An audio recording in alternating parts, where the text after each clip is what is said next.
अस्सलामुअलैकुम नाजरीन। पिछली किस्त के इख्तिताम पर तोगाय अपने डेरे पर रक्स कर रहा था। तोगाय का एक सिपाही उसे आकर बताता है कि वो लोग निकल चुके हैं और हमारे शिकारी उनका ताक़ुब कर रहे हैं। ये सुनकर तोगाय भी अपने सिपाहियों को लेकर डेरे से निकल पड़ता है। इस किस्त के आगाज़ में उस्मान और उसके सिपाही कारा जबल के मकाम पर पहुँचते हैं। वहाँ पहुँचकर उस्मान अपना घोड़ा रोक लेता है और सिपाहियों को भी रुकने का कहता है। वहाँ उस्मान की कुछ मज़ीद सिपाही पहले से ही झाड़ियों में छुपे थे। उस्मान अपने छुपे सिपाहियों की तरफ देखते हुए हाँ में सारे लाता है और फिर अपने साथ मौजूद सिपाहियों से कहता है, हम यहाँ कुछ देर आराम करेंगे। ये सुनकर तमाम सिपाही घोड़ों से नीचे आ जाते हैं। उस्मान बोरान को अपने पास बुलाता है और उससे कहता है, बोरान तुम सब सरदारों की हिफाजत करोगे, कोई एक तीर भी इस तरफ नहीं आना चाहिए। ये कहकर उस्मान भी अपने घोड़े से नीचे उतर आता है और फिर झाड़ियों में मौजूद अपने छुपे सिपाहियों को देखने लगता है। उस्मान और उसके सिपाही हमला होने का इंतज़ार कर रहे थे। कुछ सिपाही एक जगह पर लकड़ियाँ इकट्ठी करते हैं और दूसरे कबीलों के सरदारान वहाँ पर बैठ जाते हैं।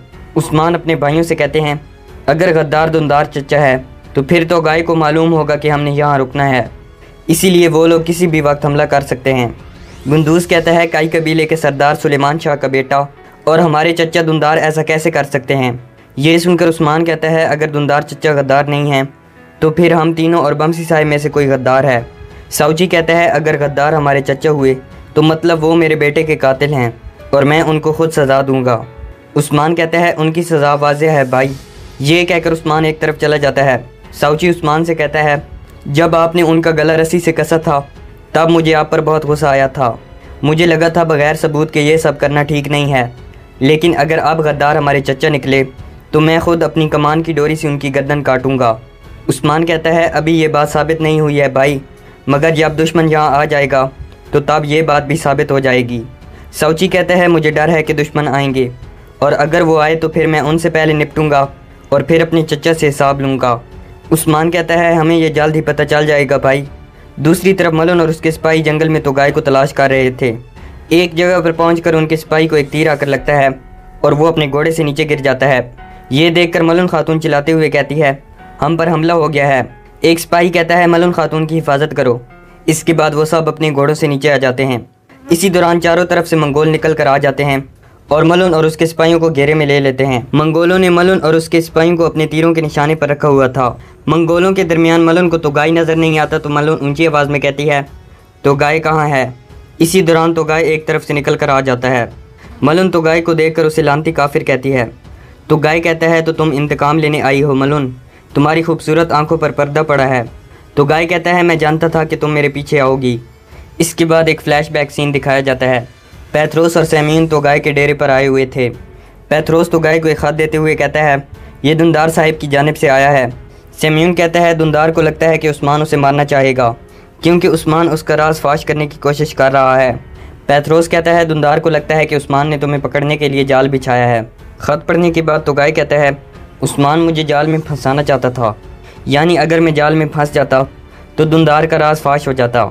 सेम्यून कहता है, दुंदार उस्मान का चचा है मगर उस्मान भी कम होशियार नहीं। पैथरोस कहता है, हमें दुंदार की ज़रूरत है, उसका राज फाश नहीं होना चाहिए। तो गाय कहता है, मैं उमर बे को उस्मान के ख़िलाफ़ कर दूंगा। गुप्तोग ने मुझे देखा था, यारकुताई को अंदाज़ा होगा कि सोगोत पर मैंने ही हमला किया है। मलन खातून अपना इंतकाम लेने के लिए मेरे पीछे आना चाहेगी और मैं उमर बे की बेटी मलन खातून पर हमला करके उस्मान और उमर बे को एक दूसरे के ख़िलाफ़ कर दूंगा। तो गाय कहता है, जब उस्मान उस जगह पर मेरा इंतज़ार कर रहा होगा जहाँ पर उसने मेरे लिए जाल बिछाया है तो उस वक्त मैं मलन की तरफ जाऊँगा और इस तरह दुंदार का राज भी फाश नहीं होगा। फ्लैशबैक सीन ख़त्म होता है तो तोगाय कहता है, खून की खुशबू मुझे ज़िंदगी बख्शती है। मलन कहती है, मैं तुम्हारे टुकड़े टुकड़े कर दूंगी तोगाय। तोगाय कहता है, बेलगाम घोड़ी को लगाम डालनी चाहिए। ये कहकर तोगाय अपनी तलवार निकाल लेता है और फिर अकेला मलन के सिपाहियों पर हमला कर देता है। तोगाय एक ही वार से मलन के तमाम आदमियों को मार देता है और फिर मलन खातून को घूरने लगता है। मलन अपने आदमियों को शहीद होता देखकर परेशान हो जाती है। इसके बाद मलन खातून तोगाय पर हमला कर देती है। तोगाय बड़ी आसानी के साथ मलन खातून के हाथ से तलवार गिराने में कामयाब हो जाता है और फिर अपनी तलवार मलन की गर्दन पर रख लेता है। मलन मौका देखते ही तोगाय की तलवार के नीचे से निकल जाती है और अपना खंजर निकालकर तोगाय की तरफ फेंकती है, जो कि सीधा तोगाय के बाजू में जाकर लगता है। इसके बाद मलन ज़मीन पर गिरी अपनी तलवार की तरफ देखने लगती है। तोगाय तलवार को टांग की मदद से मलन के सामने फेंकता है और फिर अपने बाजू में लगा मलन का खंजर बाहर निकाल लेता है। मलन अपनी तलवार उठाकर तोगाय पर हमला कर देती है, मगर तोगाय मलन का खंजर उसी के सीने में घोंप देता है। मलन दर्द की वजह से तड़पने लगती है तो तोगाई कहता है, मैं तुम्हें ज़िंदा रहने के लिए छोड़ दूंगा। उस्मान के पास जाओ और उससे बताओ कि तमाम खानों के खान गिहातू जानते हो कि वो क्या करना चाहता है। तोगाई मलन से कहता है, उस्मान को बता दो, जो कबाइल भी उस्मान की दावत को कबूल करेंगे मैं उन सब को मौत के मुंह में उतार दूंगा। मलन तोगाई से कहती है, मुझे मार दो, और अगर तुमने मुझे ना मारा तो मैं तुम्हें मार दूंगी। ये सुनकर तोगाई मलन के सीने से अपना खंजर बाहर निकाल लेता है और मलन दर्द की वजह से तड़पते हुए नीचे ज़मीन पर गिर जाती है। इसके बाद तोगाई अपने सिपाहियों को लेकर वहाँ से चला जाता है और मलन खातून एक ऊंची चीख मारती है। दूसरी तरफ उस्मान और उसके सिपाही अभी तक तोगाई का इंतज़ार कर रहे थे। काफ़ी देर गुजरने के बाद भी उस्मान साउची और गुंदूज से कहता है, किसी भी लम्हे हम पर हमला हो सकता है। इधर उस्मान के सिपाही भी एक जगह पर आग जलाकर बैठे थे। जारकुताई कहता है, हम यहाँ उनको मारने आए हैं मगर हम बैठकर इंतज़ार कर रहे हैं। आईगुल पूछती है, क्या मतलब है तुम्हारा जारकुताई? जारकुताई कहता है, तुम बहुत जल्दी गुस्सा हो जाती हो आईगुल। हमारा सामना बजंतीनी सिपाहियों से नहीं बल्कि मंगोलों से है। बोरान जारकुताई से पूछता है, क्या तुम्हें लगता है कि तोगाई हमारे जाल में फंस जाएगा? जारकुताई कहता है, मुझे क्या पता। तोगाई की आवाज़ तो हवा को भी खामोश कर देती है। तोगाई के सांस लेने से जंगल में आग लग जाती है। ये सुनकर आईगुल कहती है, सरदार उस्मान ने ज़रूर कुछ सोच रखा होगा। जारकुताई कहता है, कारा शुमन तोगाई रूहानी ताकतों की मदद से काम करता है। जब बहुत ज़्यादा वक्त गुजर जाता है और तोगाई वहाँ पर नहीं आता तो उस्मान अपने भाइयों से कहता है, लगता है कि चचा दुंदार ने उन्हें खबर नहीं पहुँचाई। उस्मान कहता है, क्या हम चचा पर बिला वजह शक कर रहे थे? साउची कहता है, मुझे भी ऐसा ही लग रहा है। दूसरी तरफ दुंदार अपने खेमे में बैठा था। इसी दौरान दुंदार को वो ख्याल आता है जब दुंदार ने हज़ल खातून से कहा था, मुझे ये खबर सुलेमान को पहुँचानी होगी। ये सुनकर हज़ल ने कहा था, अगर आप कबीले से निकले तो सबकी तवज्जो आपकी तरफ हो जाएगी। ये सुनकर दुंदार ने हज़ल से कहा था, अब खबर मैं नहीं लेकर जाऊँगा बल्कि मेरी जगह तुम लेकर जाओगी हज़ल खातून। दुंदार का ख्याल ख़त्म होता है तो दुंदार काफ़ी फ़िक्रमंद दिखाई देता है। दूसरी तरफ गुंदूज़ उस्मान से कहता है, मुझे इस बात का दुख नहीं कि हम यहाँ फालतू में आ गए बल्कि मुझे इस बात की खुशी है कि हमारे चचा गद्दार नहीं हैं। गुंदूज़ की बात सुनकर उस्मान गहरी सांस लेता है और फिर बाकी कबीलों के सरदारों के पास आकर कहता है, मेरे सिपाही आपके कबाइल तक आपके साथ जाएंगे। ये सुनकर तमाम सरदारान उस्मान का शुक्रिया अदा करते हैं। उस्मान अपने सिपाहियों से कहता है, सिपाहियों हमें कबीले वापस जाना होगा। अगले सीन में उस्मान और उसके सिपाही अपने घोड़ों पर सवार होकर वापस कबीले की जानिब जा रहे थे। रास्ते में उस्मान की नज़र मलन खातून पर पड़ती है जो ज़ख्मी हालत में अपने घोड़े पर सवार थी। उस्मान मलन को देखते ही मलन के पास आ जाता है और मलन को होश में लाने की कोशिश करता है। इसके बाद उस्मान मलन को घोड़े से नीचे उतारता है और मलन की सांसें चेक करते हुए कहता है, मलन खातून अभी ज़िंदा हैं।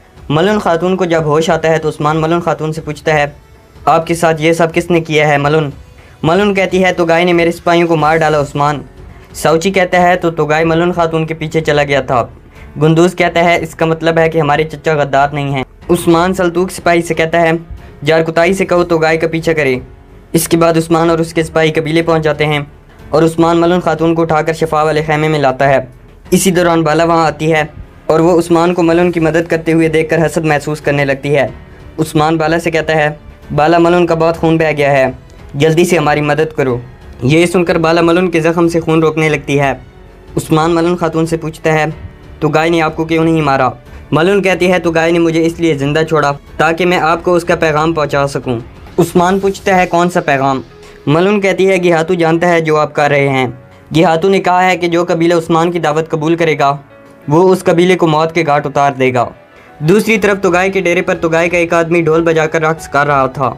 इसी दौरान कुछ मंगोल सिपाही पैथरोस और सेम्यून की आंखों पर पट्टियां बांधकर उन्हें वहां लाते हैं। तोगाई का खास आदमी पैथरोस और सेम्यून के पास आता है और उनकी आंखों से पट्टियां उतार देता है।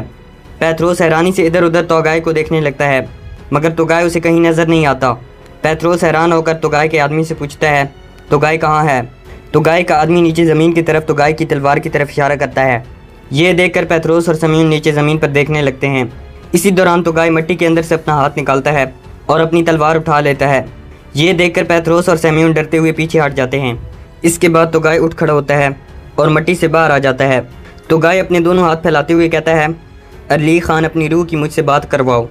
इसके बाद तोगाई पैथरोस और सेम्यून के पास आता है तो सेम्यून तोगाई से पूछता है, नौयान के बारे में तुम्हें रूह ने क्या बताया? ये सुनकर तोगाई सेम्यून को गले से पकड़ लेता है और उसका गला दबाते हुए कहता है, मेरे बाबा का मुकद्दस नाम अपनी ज़बान पर मत लाओ। पैथरोस आगे बढ़कर तोगाई को रोकने की कोशिश करता है और तोगाई को खुश करने के लिए कहता है, सोगोत में हर कोई तुम्हारी फतह के बारे में बात कर रहा है तोगाई। तो गाय कहता है सिर्फ अहमक ही अपनी फतह की टांगें मारते हैं। तो गाय सैमीन को छोड़ते हुए कहता है तुम दोनों मेरी ये बात याद रखो, जितनी बड़ी फतह होती है उसका जवाब भी इतना ही गज़बनाक होता है। पेत्रोस तो गाय से कहता है तो तुम फिर ऐसा करो कि उस्मान की लड़खड़ाती हुई साख को मुकम्मल तौर पर ख़त्म कर दो। तो गाय कहता है साख को ख़राब करना बहुत हो गया, अब खून का वक्त आ चुका है। तो गाय कहता है मेरे बाबा नौयान ने मुझे कहा है कि उस्मान का खून पीने में देर न करो। पेत्रोस जल्दी की वजह पूछता है तो गाय कहता है बाबा नौयान ने कहा है कि उस्मान एक नीला भेड़िया है।